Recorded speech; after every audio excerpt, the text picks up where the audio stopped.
وقتی به آدمای موفق و پردرآمد ایرانی و خارجی نگاه میکنیم، بین اکثر این آدما یک فرمولی میرسیم که انگار رعایت کردن این فرموله بوده که باعث موفقیتشون شده. هرچند نقش شانس هم توی موفقیت خیلی زیاده، نمیشه ایگنورش کرد و نادیدش گرفت.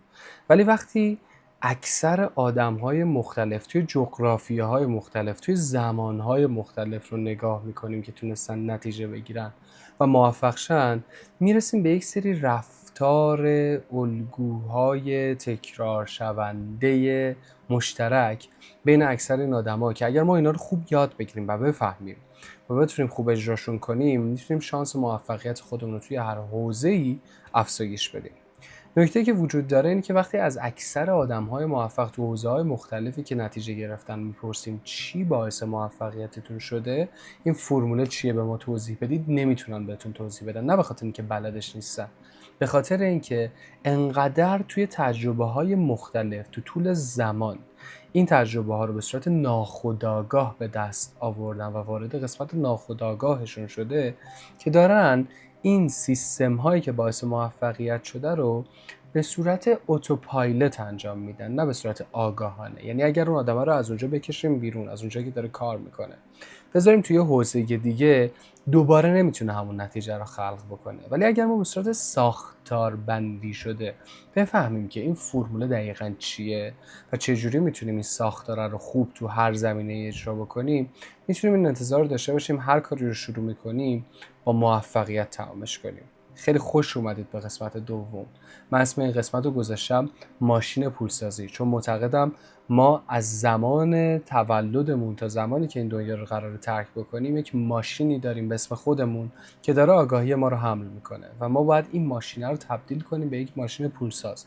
یکی از وظایفی که نسبت به این ماشین داریم اینه که اون رو پولساز بکنیم.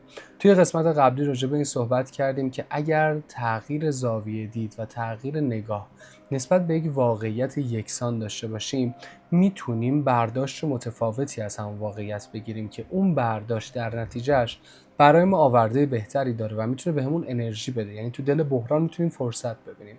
و راجع به این صحبت کردیم که اگر به جای اینکه فقط تمرکزمون روی این باشه که تو یک چیز خیلی خوب بشیم، چند تا مهارت رو به صورت تخصصی بلد باشیم، همیشه برای ما تو هر برهه‌ای تقاضا هستش و قرار شد تمرکزمون رو بذاریم روی این موضوع صحبت کنیم. و مهمترین چیزی که توی جلسه قبل با هم راجع بهش صحبت کردیم، چپتر و فصل اول مشترک تمام کتاب‌های موفقیت، که در تمام کتاب‌های موفقیت استپ اول و قدم اول اینه که شما اول باید هدفتون رو مشخص کنید. یعنی بدونید الان کجایید و به کجا میخواید برید و به کجا میخواید قدم بردارید، چقدر زمان احتیاج دارید و چجوری میتونید یک سری کارها رو انجام بدید که این زمانه رو کوتاه‌ترش بکنید. حالا میخوایم توی این قسمت راجع به این ویژگی‌های صحبت بکنیم، ابیلیتی‌های صحبت بکنیم که اکثر آدم‌های موفق دارنش و این آدم‌های موفق به خاطر داشتن این ابیلیتی‌هاست که تونستن موفق بشن، نه به خاطر اینکه متفاوت ترن. و ما هم میتونیم این ستاره‌ها رو توی زندگیمون جمع بکنیم، این اکسپی رو جمع بکنیم و خودمون رو در نهایت لول اپ بکنیم. اگر زندگی رو مثل یه بازی کامپیوتر نگاه کنیم، ما یه کاراکتریم. اون کاراکتر ما تو هر لول میتونه یک سری اکسپریانس، مهارت و تجربه به دست بیاره که هر کدوم از اینا باعث میشه در انتها کاراکتر ما قوی تر بشه.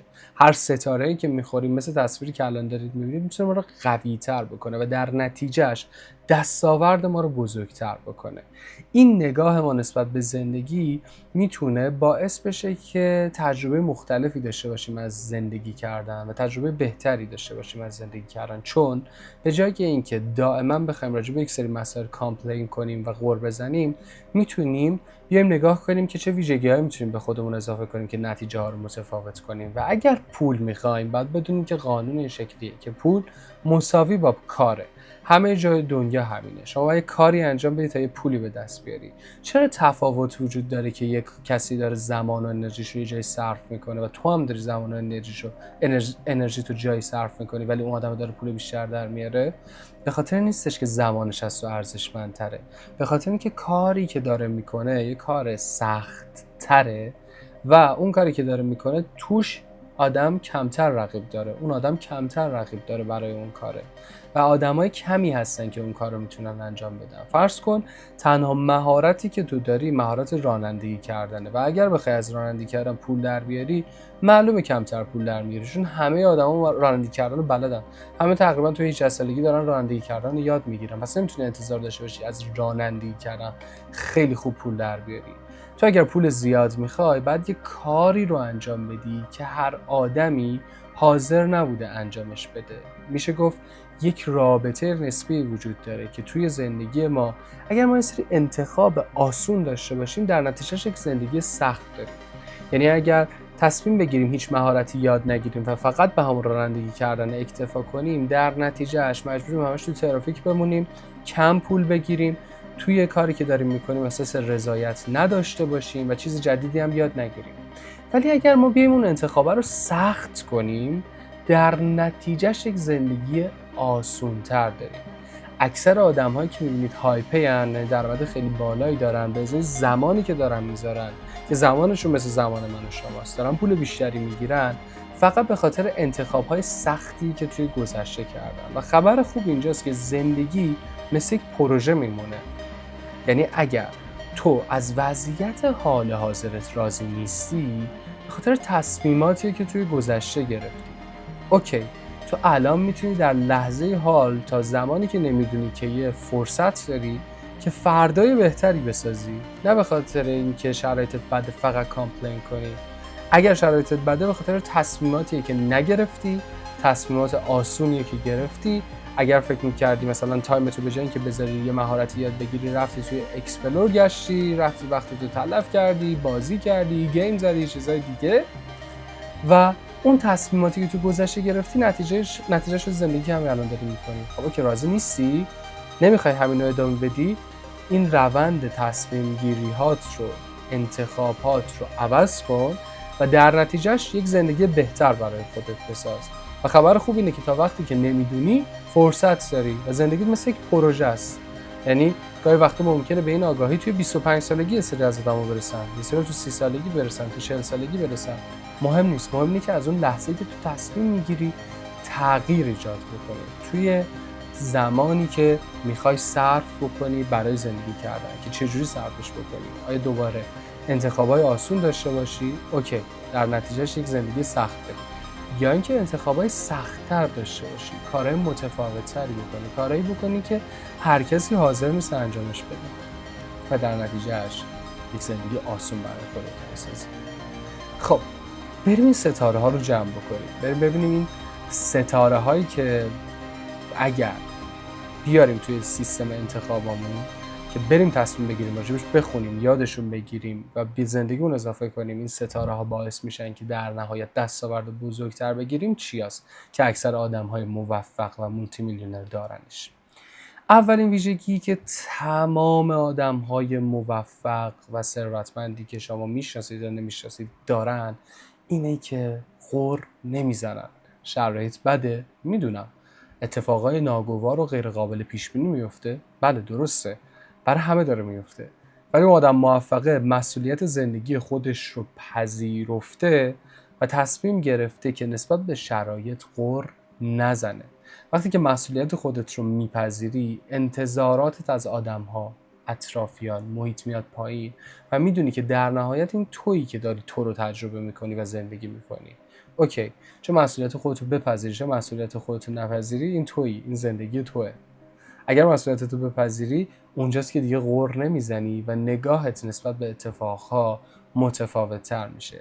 ارزش احترامی که آدم‌ها میگیرن معمولا به میزان مسئولیتی که دارنه. یه دوستی من داشتم یه بار به من میگفتش که حتی فرق کاپیتان هواپیما و یک راننده تاکسی که جفتشون شغلای شرافتمندانه، یه دقیقاً توی چیه که یک نفر که کاپیتان هواپیماست احترام بیشتری میگیره؟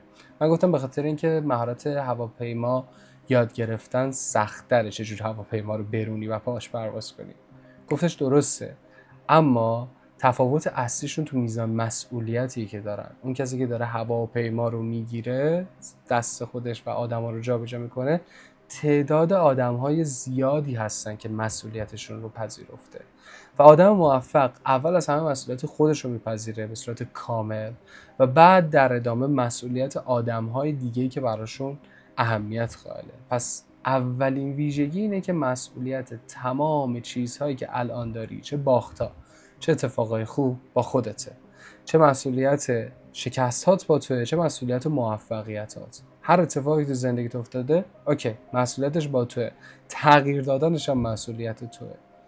و نکته‌ای که وجود داره، زمانی که تو غر زدن رو کم میکنی، زمانی که مسئولیتت رو میپذیری، ناخودآگاه انرژیت مثبت‌تر میشه، چون دیگه غر نمیزنی. چون وقتی مشکل رو میبینی، مشکل رو میبینی، دیگه نمیری سراغ این که عمیق شی و شیرجه بزنی توی اون مشکل رو به عنوان یک چیزی میبینی که میتونه حل شه و انرژی خودتو مثبت میکنی زمانی که غر نزنی. ویژگی دوم که خیلی مهمه اینه که آدم‌های موفقی که شما میشناسید یا نمیشناسید همشون مثبتن، نسبت به آینده دیدگاه مثبتی دارن، غر نمیزنن و میدونن که میتونن وضعیت رو تغییر بدن و میتونه اتفاقای خیلی خوب براشون بیفته. حتی گاهی وقتا خیلی توی این قضیه غیر منطقیه، ولی انرژی مثبت داشتن و مثبت نگر بودن تو شرایط سخت مخصوصا باعث میشه که شما آدم‌های بیشتری هم بیان سمتتون، تبدیل بشید به مگنتی که آدم‌ها میان ازتون میپرسن که چرا حالتون خوبه، دقیقاً چه اتفاقی افتاده، تو چی کار داری میکنی، و اونجاست که برای شما فرصت خیلی خوبی ایجاد میشه، برای شما فرصت‌های بیشتری اتفاق میفته و آدم‌ها اگر بخوان کاری رو انجام بدن معمولا نفر اولی که میان سراغ شمایید توی حتی زمینه‌های مختلف، چون شما یک فرقی با اکثریت آدم‌ها دارید. انرژی مثبت داشتن مهمترین ویژگیه که شما میتونید تو روزهای سخت به خودتون اضافه بکنید و این فقط توی این زمینه میاد که دیگه غر نزنید. از همین الان مسئولیت زندگیتون رو بگیرید دستتون و تصمیم بگیرید دیگه غر نزنید. یکی از دوستای مولتی میلیونر من که از صفر رسیده به درآمد خیلی بالا یه بار این نکته‌ای به من گفت 3 تا ویژگی وجود داره که اکثر آدم‌های موفق دارنش و تو اگر می‌خوای موفق بشی باید این ویژگی‌ها رو یاد بگیری. و من وقتی نگاه کردم دیدم اکثریت آدم‌های موفق این 3 تا ویژگی رو دارن. یکی این که مسئله رو خوب میفهمن، یعنی میتونن مسئله رو متوجه بشن و همیشه دنبال راه حلن. اگر مشکلی هست یعنی راه حلی هم براش وجود داره.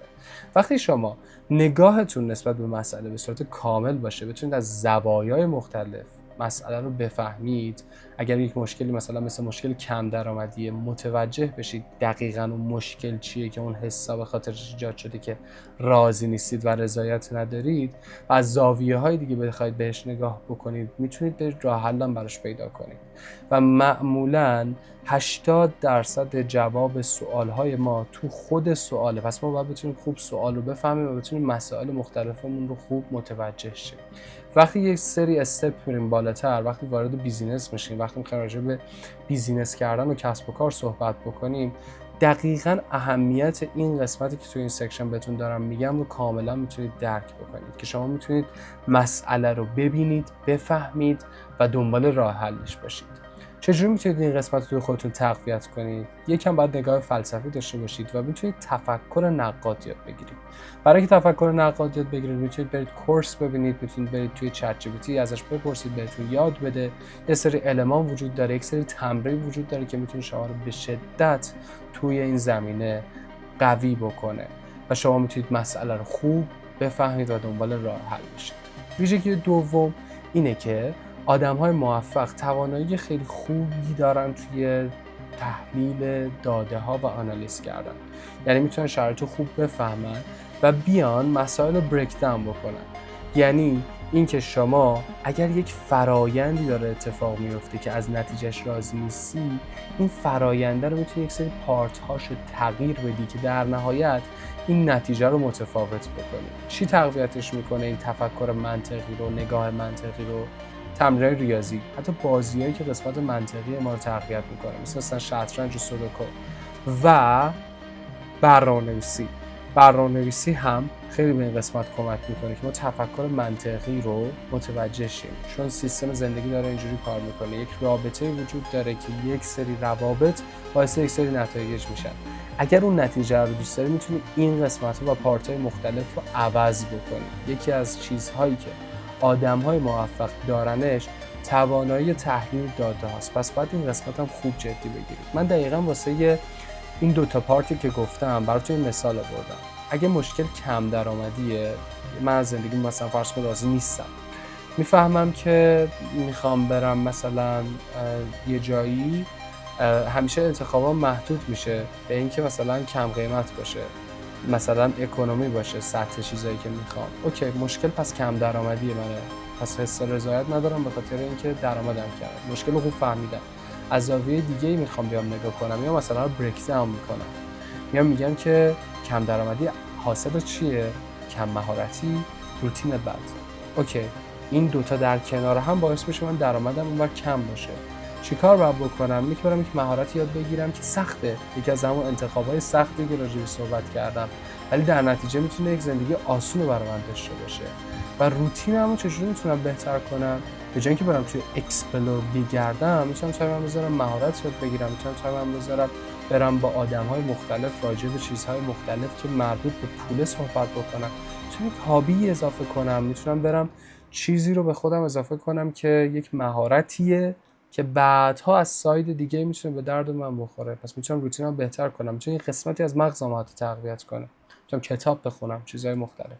من اگر یک کدوم از این دوتا رو، از این مسائلی که بریک داون کردم، عوض کنم، مهارتم رو زیاد کنم، حتی بازم نتیجه متفاوت‌تر میشه. پس من میتونم خوب با این داده ها بتونم کار کنم و در نهایت میتونم خروجی رو متفاوت کنم. پس باید یک فرایندی رو بتونم بفهمم، بسازمش، بریک داونش کنم و تغییرات توش ایجاد کنم، نتیجه رو عوض کنم.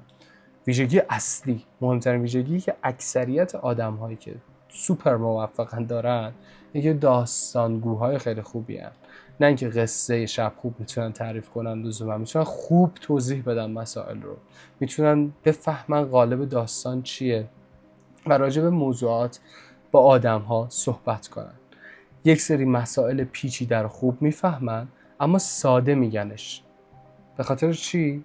به خاطر چی تأثیر گذارن؟ به خاطر اینکه آدم‌ها، اکثریت آدم‌ها حوصله اون پیچیدگی رو ندارن. وقتی شما هر چقدر مسئله پیچیده‌تری رو بفهمی، هر چقدر ساده‌تر بگیش، آدما بیشتر متوجه میشن و بیشتر از اینکه بخوان فکر کنن شما اگر یک مسئله رو پیچیده میگفتی باهوشی، اصلا به حرفت گوش نمیدادن.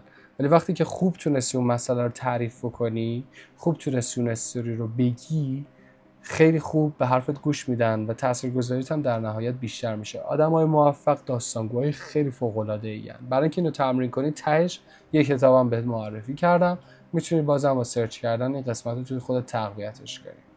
ویژگی بعدی مهارت فروش و مذاکره است. من میخوام یه ذره اینجا راجع بهش صحبت بکنم. اینه که آدمای موفق همشون خیلی فروشنده‌های خیلی خوبی هستن.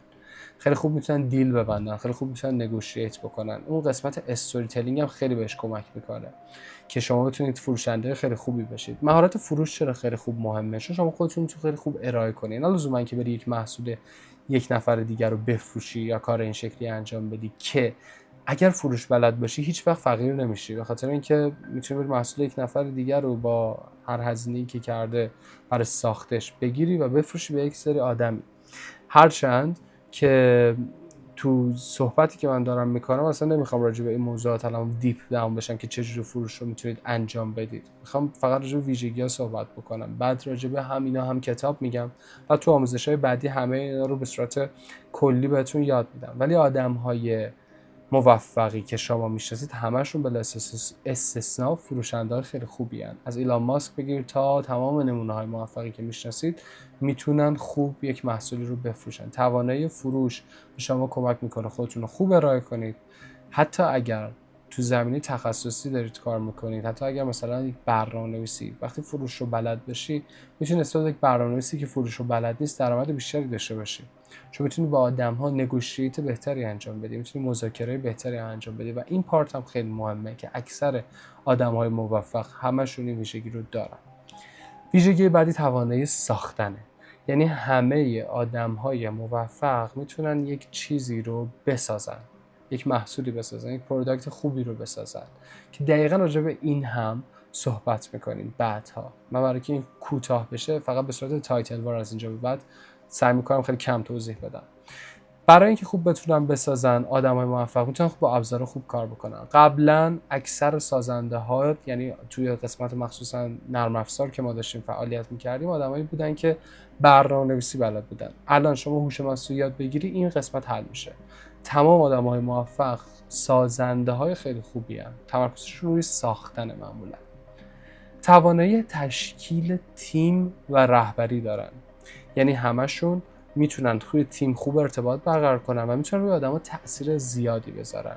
این قسمت هم باید خیلی خوب یاد بگیرید که چه جوری میتونید روی تیمی که خودتون تشکیل میدید یا تیمی که جوینش هستید خوب تاثیرگذار کار بکنید. و تیم ورک یکی از ویژگی‌هایی که هی به ما تلقین میکنن ما ایرانی‌ها نداریم، در حالی که این شکلی نیست.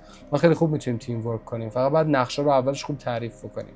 یعنی اگر بتونیم نقشه رو خوب تعریف کنیم و تعارف نکنیم، خیلی خوب میتونیم تو تیم هم خوب جا بگیریم، هر کس نقشه مشخصش رو انجام بده. و نکتهش اینجاست، شما برای انجام دادن 10x هر چیزی، بهتر نتیجه گرفتن هر چیزی، باید اون کار رو تو تیم انجام بدید. اگه به تنهایی بخواید انجام بدید، باید 10 برابر 20 برابر کار کنید و نمیتونید با یک تیم رقابت بکنید، چون توی بیزینس کلا بازی رقابته. اگر میخوای تو رقابت ببری، باید تیم خوب داشته باشی و کل کانسپت اینه که این چیزی که میخوای بسازی رو باید بتونی با یک تیم که هر کس نقش مختلفی داره توش بسازی و به آدما ارائه بدی. نکته خیلیوم اینه که آدمای موفق توان خودمدیریتی دارن. یعنی میتونن خودشون به خودشون اوردر بدن، خودشون برای خودشون برنامه‌ریزی کنن، خودشون منتورشیپ بکنن، از بیرون کسی رو ندارن. اگر یه چیزی رو مثلا میخوان یاد بگیرن، خودشون میرن یاد بگیرن، منتظر آموزش وای نمیستن. مثلا میخوای برنامه‌نویسی یاد بگیری، این سال گذشته هنوز منتظر یه نفر بهت آموزش بده. خب چرا؟ میتونستی بری داکیومنت همون زبان برنامه‌نویسی رو بخونی. چرا نکردی؟ به خاطر اینکه فرایند سخت رو نخواستی انجام بدی و در نتیجهش الان راضی نیستی از فرایند، به خاطر اینکه انتخاب آسون رو انجام دادی. و این رابطه همه جا وجود داره. پس اگر میخوای جز دسته موفق قرار بگیری، پردرآمدیت بگیری، باید این ستاره بعدی رو تو خود ایجاد کنی که خودت خوب بتونی مدیریت کنی. چقدر به خودت قول دادی تا الان این سری کارا بکنی، تا الان نکردی، به خاطر اینکه خود مدیریتیت ضعیف بوده.